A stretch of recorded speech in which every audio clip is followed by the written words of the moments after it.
Everyone to our SH130 webinar presentation today. Mike is going to run us through all that SH130 has to offer. This is one of our newest Affinity partners in the Affinity TXTA program, and we're thrilled to be able to offer another partner as a value add for TXTA members. So Mike, I'll go ahead and kick it over to you so you can get started.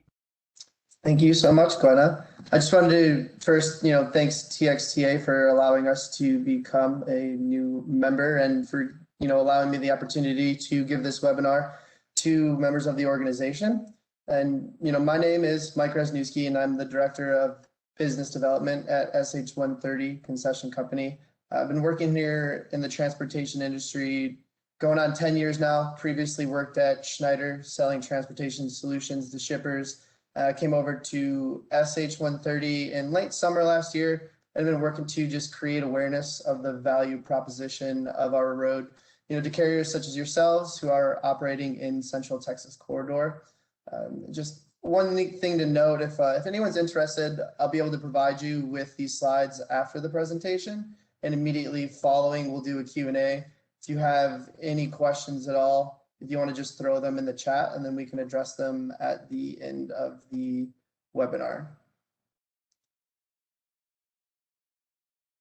So SH130 Concession Company, private company that operates and maintains the southern sections 5 and 6 of the SH130. And our goal is to partner with key fleets, understand their usage on the road, and ultimately create win-win programs that will provide value to freight operators in the corridor. And agenda today, we're just going to have an introduction of the roadway, SH130. We're going to talk about increasing congestion on I35, frequency of delays that occur on I35, a return to congestion from pre-pandemic or pandemic levels, and then we'll do an accident comparison on roadways, and then I'd like to present to you all an example of what a toll program would look like if you were planning on partnering with us to take advantage of this program we're offering to TXTA members. So to start off, SH130 is the 90-mile bypass around Austin to San Antonio. You can see on this map on the slide, it's represented by the green line just north of Georgetown going all the way down to I-10 where it runs into Seguin.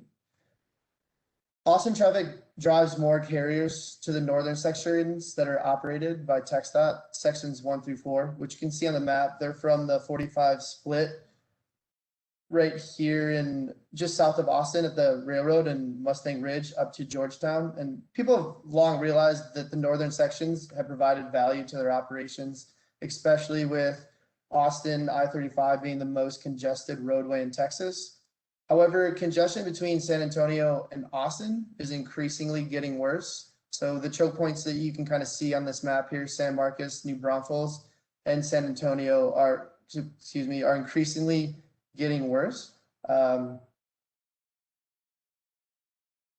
And my goal here today is to explain to you that if you're making through trips in Central Texas and using all of the SH130, is to your benefit, and we are here to kind of help sweeten the deal by potentially offering you unique short-term rebate models that are beneficial to both parties. So let's just kind of briefly talk about some of the stats of the roadway.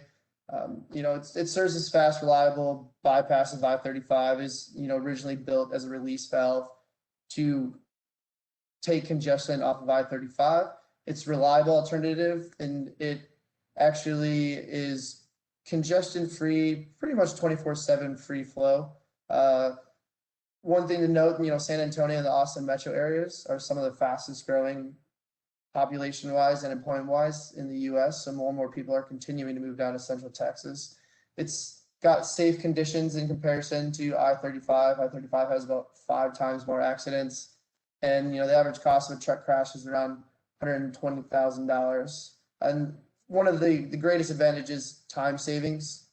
You can save up to 60 minutes during peak times, especially on those afternoon peaks. And the average speed on I-35 is 27 miles per hour. And on our road, the average speed is around 68 miles an hour. So now you got a little bit of a background on SH-130. I want to talk about one of the biggest problems for carriers operating in Central Texas, I-35. I want to let everyone know that on the next two slides, we will be showing you 2019 data since COVID caused I-35 to be pretty congestion free in 2020, and we haven't seen congestion quite return back to pre-pandemic levels, specifically during the morning peak.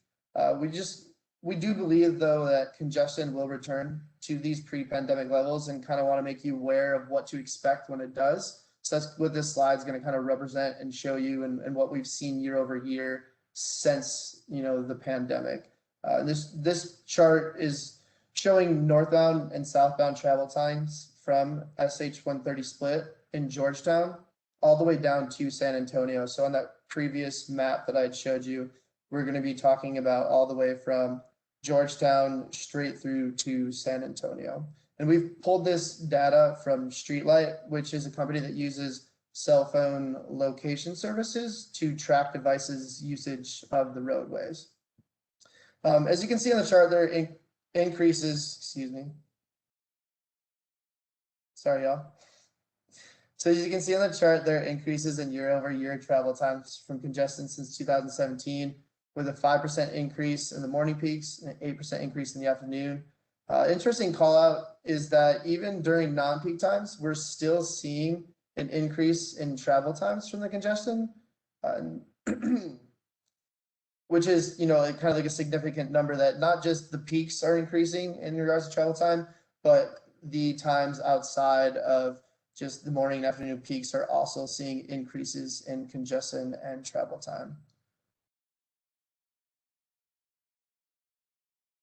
So continuing to talk about the problem that is I-35, this one's going to go over just the frequency of delays that we see during business hours, using that same data that we receive from Streetlight and on that same stretch of road that I previously discussed from Georgetown to San Antonio. And remember, this is 2019 data, and although we have seen the afternoon peaks return to normal, the morning peaks have not quite made it back to normal levels that we had seen pre-pandemic. But as you can see on this chart, the afternoon peak, which is the worst period for congestion, there's about a 71% chance of a 40 to 60 minute delay. During the morning peak, it used to be about a 62% chance of a 20 to 40 minute delay. And then even during the middle of the day, you can still see there's a significant chance for some sort of a delay. So now for all of you who are here, I'm sure you're well aware of the problem that I-35 can cause.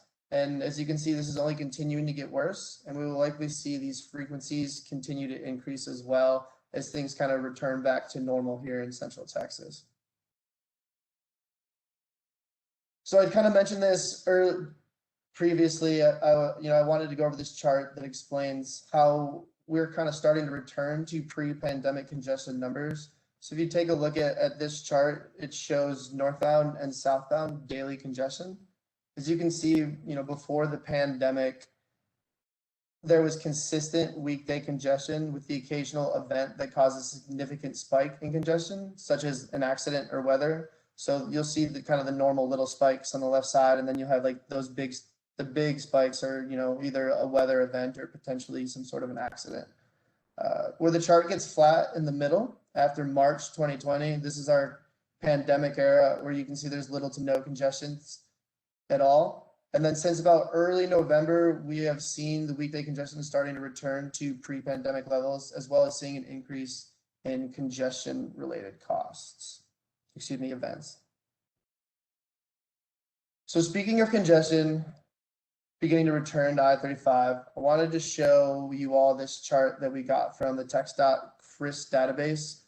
CRIS database is the crash records information system that's available to the public off of the TxDOT website. And this is a heat map that shows the crash comparisons between I-35 and our competing route in 2020. So red being the densest areas of crashes where the most crashes are happening, and then green being the least dense and where the least amount of crashes are happening. And as you can see by the red on the chart, I-35 has significantly more crashes than our competing roadway. Two callouts here, as well as that on the northern sections of the SH-130, sections 2 and 3, where you do see that there's a little bit of red up on the northern sections there is sections 2 and 3 were under construction, and that has since been completed. So we expect that, we'll see a reduction in incidences on those sections of the roadway. And then the other call out here is that, an I-10, that stretch from San Antonio to Seguin is part of the competing route of I-35 through Central Texas, and you would have to be using our roadway.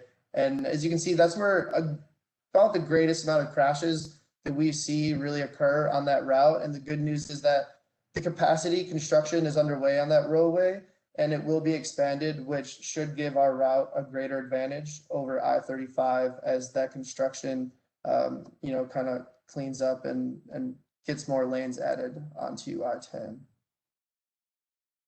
So throughout the webinar, the main theme has been kind of talking about the whole stretch of SH-130 as a competing route through Central Texas. However, we operate and maintain the southern sections 5 and 6, and I want to show you how our sections are becoming more valuable to your operations, which will be, a great segue into how partnership with us can further benefit you. So this map is just showing current construction zones in between the cities of San Antonio and Austin. As you can see right now, there's about 5 live construction projects going on. One of the biggest one is in New Braunfels, where we have seen a significant increase in congestion and traffic incidences in. And, as more and more folks move down into Central Texas and more business comes down into Central Texas, we do expect that, this roadway is going to become more jammed up and more dense. And this is why we are kind of creating this program to incentivize carriers to use our sections more when they're operating through Central Texas and doing through trips. So we've gone through all the stats of the road, showing you how SH-130 can be a benefit to your operations in Central Texas. It's going to help increase reliability to your operations and protect you against accidents on I-35. And let's not forget, I-35 will likely continue to become an increasingly worse problem here in Central Texas. So let's talk about what we can do for you to try and help your operations even more. We're looking to partner with you, understand your usage of the roadway. We want to create unique toll programs that are specific to your operations. And we're offering short-term rebate programs that will be specific to your operations. We have a data analytics team here that can help determine optimal times for you to use the road, as well as we have a nifty online tool that allows you to kind of track our sections and our rebate progress and your rebate progress, excuse me. So let me just kind of explain here what our current rebate offering is going to be to TXTA members. And then from there, we can kind of just wrap this up with some Q&A. So currently what we'll be offering, it's a 6-month term rebate program.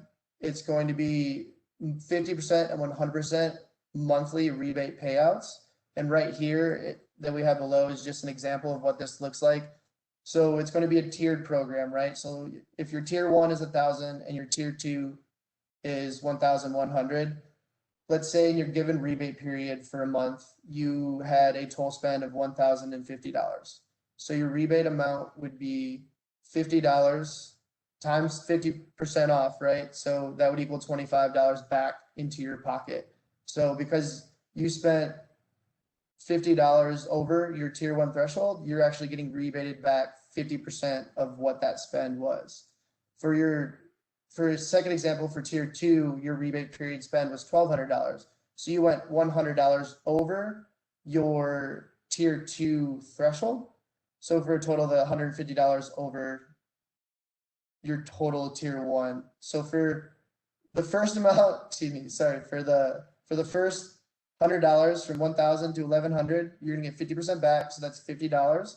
And then anything over that $1,100 is gonna be rebated back to you fully. So this would be a total rebate amount of $150 if they were to spend $1,200 for the monthly toll spend.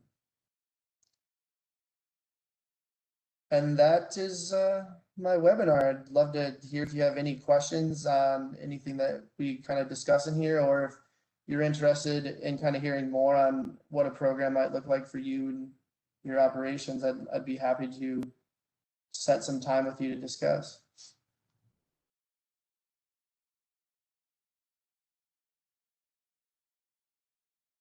Yeah, thank you, Mike. Guys, if anybody has any questions, please put them in the chat and we'll read them out.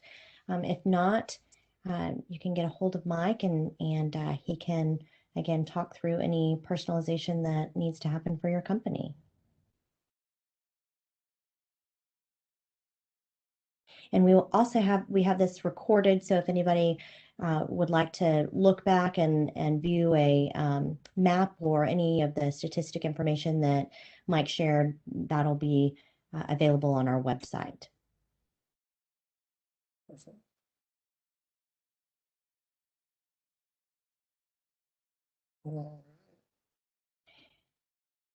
Alicia, thank you. She said she didn't have any questions, but does appreciate all the information you've given. So Mike, thank you very much. And yeah, it doesn't look like we do have any questions. So Mike, again, thank you. And to all of our TXTA members, thanks for joining us today. Again, this is one of our newest Affinity program partners.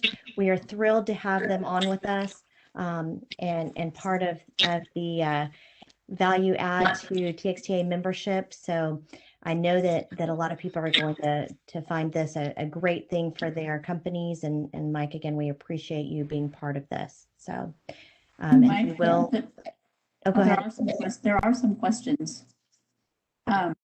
Mike, are there any plans to extend 130 to I-37 or further south? As of right now, there's none that I'm aware of. I think one of the only things that I've only seen that's like kind of like a pipeline dream would be if there was a quick connector or a high-speed connector from I-35 onto our roadway that was north of San Antonio, as opposed to connecting off of I-10 and Seguin. But in regards to 7, I haven't really heard any talks of anything like that. Okay, and how does this interface with text tag? So that's actually a great question. So TextDot is our partner. They are, so part of our lease agreement that we have on the southern sections of the road, they actually are the ones who are responsible for the invoicing and the customer service piece to like the text tags. So because of that, we don't, like, we can use text tags on our road, we can use NTTA tags, we can use the Hectra tags, whatever it is that a tag is that you have, it can be used for this program. And if you don't have any tags, we can actually use your plate reads as well as part of this program.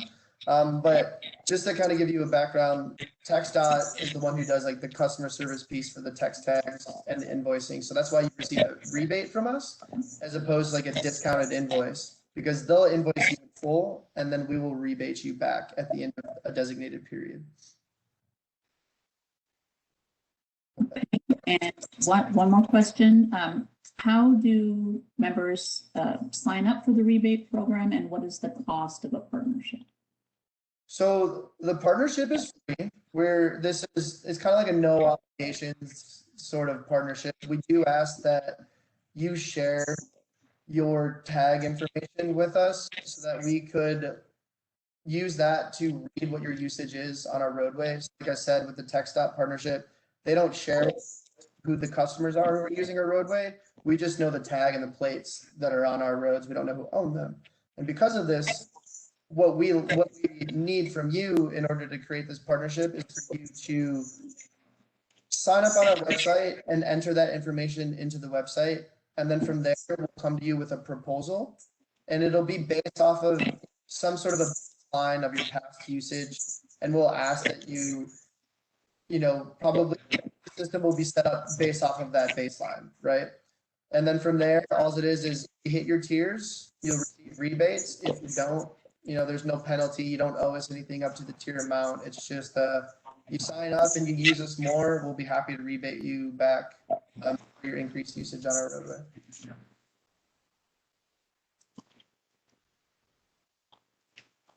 And if you are interested, please reach out to me and I'd be happy to discuss further and help you get set up. Excellent. Thanks, Ann. I'm not seeing them on my end. Do you have any others? That's it on the chat. Okay. Yeah, Cool. thank you. Okay. Thank you so much Mike, for your again, thank you questions. so much. We appreciate it. And again, we'll have this recording on our website. And then if anyone's interested in the PowerPoint separately, if you want to reach out to us or to Mike, we'll make sure that you get that also. Mike, thanks so much. Thank you, Glenna. All Thanks, right. everybody.